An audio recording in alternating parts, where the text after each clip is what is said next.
Subscribe and tap the bell right now, today. Twice a day, we bring you the real code of the samurai, not paraphrased, never softened. Every serious discipline, sooner or later, produces a beginner standing at the very bottom of it, asking the same practical question, what do I actually do first? We've already covered the structure of the Book of Five Rings elsewhere on this channel: Earth, Water, Fire, Wind, and Void.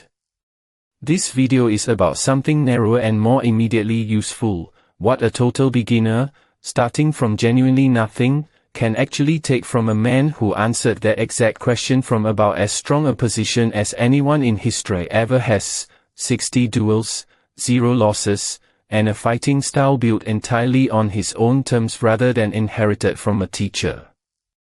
Skipping the boring groundwork in favor of impressive technique was, in Musashi's own account, the single most common mistake he saw in other schools of swordsmanship, and it's worth being specific about why he considered it a mistake rather than simply a matter of taste. Students wanted flashy strikes that looked like mastery from the outside, and most instructors were happy to oblige, because it kept students interested and paying for lessons rather than drilling something unglamorous for months. Musashi treated that shortcut as actively harmful to a student's long-term development, not merely unwise or slow. A technique built on a shaky foundation doesn't just perform a little worse, it fails at exactly the moment it matters most, under genuinely real pressure, precisely because the fundamentals underneath it were never actually secured in the first place. This matches Musashi's own biography closely enough that it's clearly not just theory.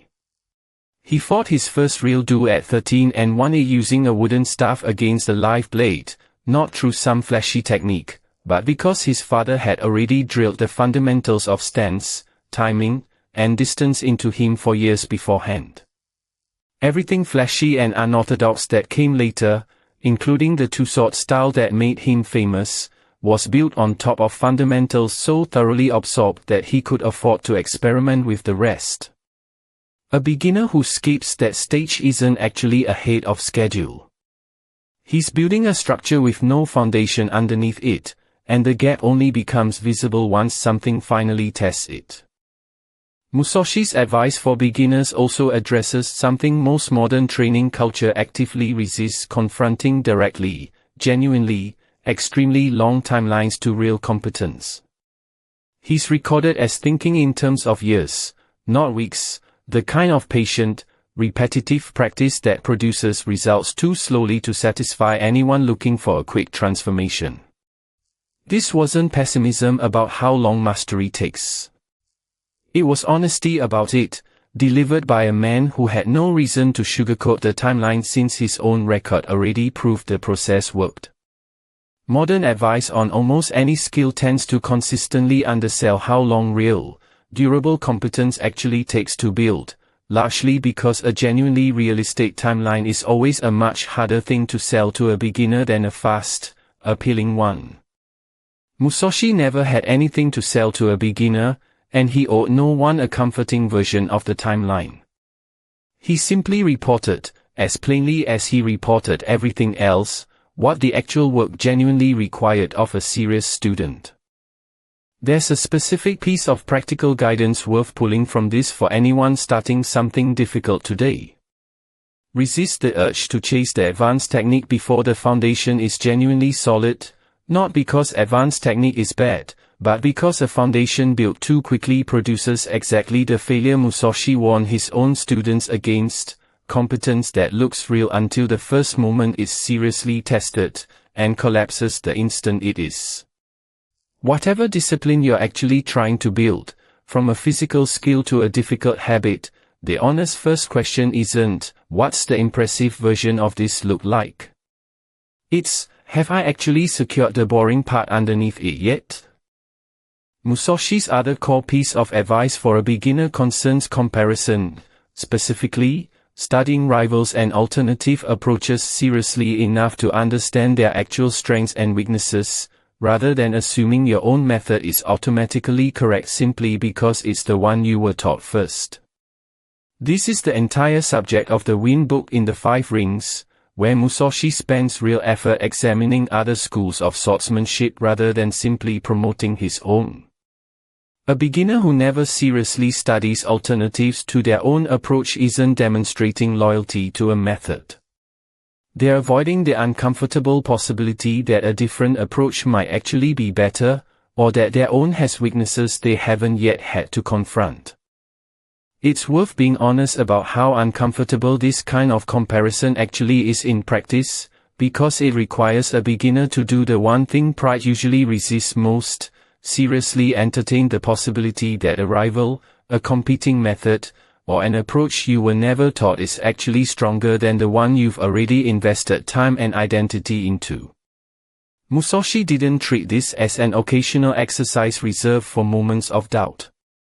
He treated it as a standing requirement of serious training, conducted continuously rather than only when your own confidence has already been shaken by a loss.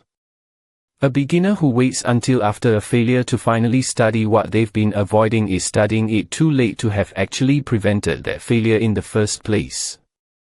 There's also a quieter piece of advice buried in how Musashi structured his own life that beginners tend to overlook entirely. He never stopped training once he'd become recognized as a master. After Genryujima, after his reputation was already secured beyond any reasonable doubt, he kept refining his craft for another 3 decades, eventually turning that same disciplined attention toward painting, calligraphy, and strategy writing rather than resting on a record no one could seriously challenge. The foundation first, patience over speed approach he recommended to beginners wasn't a phase he graduated out of once he'd proven himself. It was simply how he operated, permanently, whether or not anyone was still around to be impressed by it. Put together, Musashi's advice for a beginner in any serious discipline comes down to 3 unglamorous instructions repeated across everything he wrote: secure your foundation before chasing advanced technique, accept that real competence takes considerably longer than you'd like it to, and study your rivals honestly enough to know exactly where your own approach might still be weak. None of this is exciting advice, and it wouldn't sell particularly well if it were marketed as a quick program promising fast results within weeks. It's also the exact advice given by the single most undefeated practitioner of his own discipline that history has any real, verifiable record of: a man who had every opportunity to claim some secret shortcut existed and chose, repeatedly, across everything he wrote, to insist that there wasn't one. Subscribe now and turn on notifications. Twice a day, we bring you Bushido straight from the source, the real words of the man who actually wrote the code down, and the real warriors who truly lived it out.